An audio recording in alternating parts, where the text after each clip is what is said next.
Good morning students. आज हम class 9 के विज्ञान की कार्यपत्रक 87 को सॉल्व करेंगे। इसमें कोशिका के बारे में है। कोशिका जो जीवन की मौलिक इकाई होती है, मतलब कि जो बेसिक स्ट्रक्चर होता है ना लिविंग थिंग्स का, जो जितने भी जीव होते हैं जैसे कि एनिमल्स एंड प्लांट्स, उसका उनका जो बॉडी होती है वो कोशिका से बनी होती है। तो इस कार्यपत्रक में हम कोशिका के अंदर कुछ चीज़ें होती हैं उनके बारे में जानेंगे। तो आपको मैं कोशिका का एक ओवरव्यू स्ट्रक्चर दिखा देती हूँ। यहाँ पे एक कोशिका बनी हुई है, इसमें आप अंदर कई सारी चीज़ें देख रहे होंगे। तो इन कई सारी चीज़ों के बारे में अब मैं आपको बताऊंगी। यहाँ पे आपको एक जो सेंटर में दिख रहा होगा, ये जो दिख रहा है ये है केंद्रक, और यहाँ पे आपको ये जो दिख रहा है ये है गोल्गी अपैरेचस, ये है माइटोकॉन्ड्रिया, ठीक है, और ये है आपका एंडोप्लाज्मिक रेटिकुलम ER। अभी इसको देखेंगे हम हिंदी में क्या बोलते हैं। तो ये आपका कोशिका का एक बेसिक सबसे कॉमन स्ट्रक्चर है। इसके अंदर ऑलमोस्ट सारी चीज़ें आ गई। अब ये जो कोशिका के अंदर जो चीज़ें हैं, इसमें इस कार्यपत्रक में हम इनके बारे में थोड़ा थोड़ा पढ़ेंगे। तो मैं आपको अब अपने बेसिक, ये जो हमारी वर्कशीट है इसमें देखो, सबसे पहले केंद्रक के बारे में है। तो जो केंद्रक होता है, केंद्रक, ये कोशिका का केंद्रक कोशिका के बहुत कार्यों को नियंत्रित करता है, जैसे आनुवांशिक संरचना, कोशिका विभाजन, कोशिका वृद्धि, DNA, RNA तथा राइबोसोम का उत्पादन। ये यहाँ पे जो चीज़ें दे रखी है ना, ये केंद्रक के कार्य दे रखे हैं। मतलब कि आनुवांशिक संरचना, जैसे कि हमारे पेरेंट्स से हमें जो चीज़ें मिलती हैं, और DNA, RNA का फॉर्मेशन, कोशिका का बढ़ना, राइबोसोम का उत्पादन, प्रोटीन का बढ़ना, ये सारे के सारे जो कार्य होते हैं ना, ये केंद्रक के होते हैं। और केंद्रक जो होता है ना, वो कोशिका के आपके सेंटर में ज़्यादातर प्रेजेंट होता है, और इसमें क्रोमोसोम उपस्थित होते हैं। क्रोमोसोम को हिंदी में कहते हैं गुणसूत्र। जो हमारे गुण हमें हमारे पेरेंट्स से मिलते हैं, वो ज़्यादातर वो जो चीज़ होती है वो केंद्रक के अंदर प्रेजेंट होती है। अब देखो, केंद्रक के बारे में तो हमने जान लिया। अब हम दूसरा जो सेल के अंदर चीज़ प्रेजेंट होती है ना, उसके बारे में देखते हैं। वो है अंतर्द्रव्य जालिका। अंतर्द्रव्य जालिका, देखो मैंने आपको यहाँ पे बताया था, ये जो आपको दिख रहे हैं ना, ये जो स्ट्रक्चर दो दिख रहे हैं यहाँ पे सेंटर में, ये और ये है अंतर्द्रव्य जालिका, जिसको हम अंग्रेजी में कहते हैं ER। अब इसके कार्य देखो क्या क्या होते हैं। इसके कार्य आपको यहाँ से दिखेंगे। यह कोशिका द्रव में उपस्थित झिल्ली युक्त नालिकाओं और शीट का विशाल तंत्र है। इसमें मतलब शीट और झिल्लियों से बना हुआ होता है ये बेसिकली। इसका मुख्य कार्य कोशिका द्रव और केंद्रक के विभिन्न भागों में पदार्थ का स्थानांतरण है। मतलब पदार्थों को एक जगह से दूसरी जगह लेके जाना अंतर्द्रव्य जालिका का कार्य होता है। इसमें प्रोटीन, वसा, कोलेस्ट्रॉल का भी निर्माण होता है। मतलब प्रोटीन, वसा और कोलेस्ट्रॉल भी इसमें बनते हैं, और हमने देखा था प्रोटीन जो है केंद्रक में भी होता है। नेक्स्ट, अंतर्द्रव्य जालिका जो है दो तरह की होती है। एक होती है खुरदुरी और एक होती है चिकनी। खुरदुरी जो होती है उसके ऊपर राइबोसोम होते हैं, इसलिए वो खुरदुरी आपको दिखाई देती है। देखो इस वाले स्ट्रक्चर में मैं दिखा देती हूँ। ये देखो, ये वाली जो दिख रही है ना आपको, ये जो दिख रही है, इसके ऊपर आपको ये छोटे छोटे गोल गोल दिखाई दे रहे होंगे, ये राइबोसोम्स होते हैं। और राइबोसोम्स का कार्य होता है प्रोटीन का निर्माण करना। तो हमारे अंतर्द्रव्य जालिका दो प्रकार की हो गई, एक हो गई खुरदरी और एक हो गई चिकनी। चिकनी के ऊपर आपको देखो कुछ भी दिखाई नहीं दे रहा, तो इसके ऊपर प्रोटीन सिंथेसिस यानी प्रोटीन का निर्माण नहीं होता, और इसके ऊपर प्रोटीन का निर्माण होता है क्योंकि इस पे राइबोसोम्स प्रेजेंट होते हैं। ये छोटे छोटे जो दिखाई दे रहे हैं ना आपको, ये है राइबोसोम्स।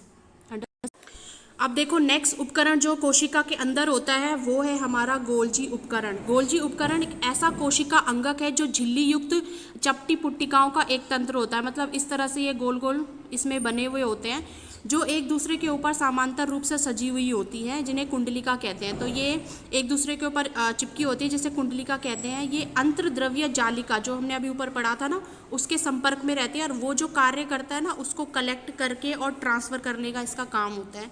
यह लाइजोसोम कोशिका भित्ति, कोशिका झिल्ली का भी निर्माण करता है। मतलब कि गोल्जी उपकरण जो है ना, वो इन तीन चीज़ों का भी आपके उसमें निर्माण करता है। कोशिका ये गोल्जी उपकरण का मैं आपको एक बार डायग्राम दिखा देती हूँ कैसा दिखता है। ये देखो, ये आपकी NCERT का दिख रहा होगा। ये आपको जो दिख रहा है यहाँ पे सेंटर में, ये गोल्जी उपकरण है, ठीक है। इसमें एक दूसरे के ऊपर ये नलिकाओं की तरह लगे हुए होते हैं। more you show. चलो अब हम इसके जो आपकी पत्रिका है इसके हम प्रश्न उत्तर करेंगे सॉल्व। सबसे पहला प्रश्न आपको देखो यहाँ पे दे रखा है, डीएनए और आरएनए का फुल फॉर्म मतलब पूरा नाम पूछा हुआ है। डीएनए कोशिका में कहाँ पाया जाता है? डीएनए और आरएनए का फुल फॉर्म ये देखो आपकी एनसीईआरटी बुक में दे रखा है यहाँ पर। डीएनए का फुल फॉर्म है डीऑक्सीराइबोन्यूक्लिक अम्ल।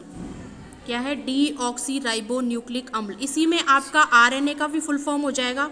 बस आरएनए के फुल फॉर्म में आपको यहाँ से डीऑक्सी हटा देना है और आरएनए का फुल फॉर्म सिर्फ इतना रह जाएगा, राइबोन्यूक्लिक अम्ल। तो पहले क्वेश्चन का आंसर ये हो जाएगा। ओके, अब नेक्स्ट क्वेश्चन हम देखते हैं। नेक्स्ट क्वेश्चन है, केंद्रक के 2 कार्य लिखिए। तो केंद्रक के 2 कार्य, यहाँ पे बहुत सारे कार्य दे रखे हैं, उसमें से आप कोई सा भी नोट कर लेना। आनुवांशिक संरचना, कोशिका विभाजन, कोशिका वृद्धि, ये सारे डीएनए के कार्य हैं। नेक्स्ट क्वेश्चन है, खुरदरी अंतर्द्रव्य जालिका चिकनी अंतर्द्रव्य जालिका से किस प्रकार भिन्न है? तो इसका आंसर आपको यहाँ पे दे रखा है। ये पूरा यहाँ से लेके और यहाँ तक इसका पूरा आंसर हो जाएगा। ओके, नेक्स्ट प्रश्न है, गोल्जी उपकरण के क्या कार्य हैं? गोल्जी उपकरण के कार्य देखो यहाँ पे दे रखे हैं। इसका मुख्य कार्य पदार्थ का संचयन, रूपांतरण और बंद करना है। तो यहाँ से लेके यहाँ तक इस वाले का आंसर हो जाएगा क्वेश्चन नंबर 4 का। अब ये क्वेश्चन नंबर 1 में हमने ये वाला पार्ट छोड़ दिया है। वैसे डीएनए कोशिका में कहाँ पाया जाता है? तो डीएनए कोशिका में कहाँ पाया जाता है? केंद्रक के अंदर। डीएनए कोशिका में पाया जाता है केंद्रक के पास। ओके, अब नेक्स्ट देखो यहाँ पे आपको एक अनुच्छेद दे रखा है और उससे रिलेटेड क्वेश्चन होते हैं। तो आपके एग्जाम में ज़्यादातर अब ऐसे ही आने लगे हैं कि आपको अनुच्छेद दे रखा होता है और उसके आपको फिर क्वेश्चन सॉल्व करने होते हैं।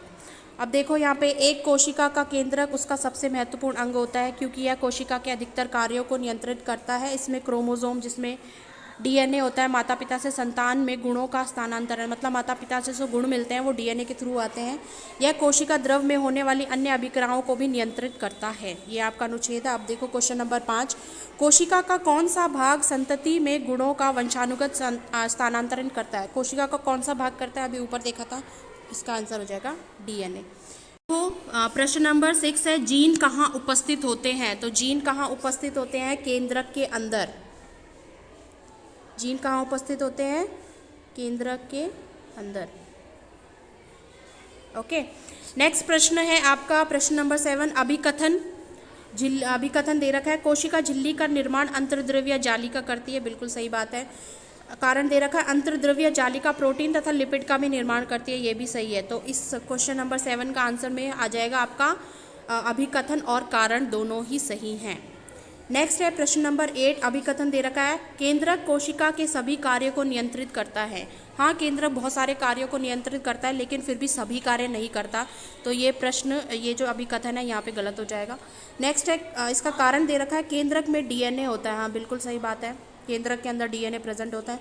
तो प्रश्न नंबर 8 में आपका अभिकथन गलत है और कारण आपका सही है। तो आई होप आपको आज की वर्कशीट समझ में आई होगी। तो आप इसको कंप्लीट कर लेना। Thank you very much.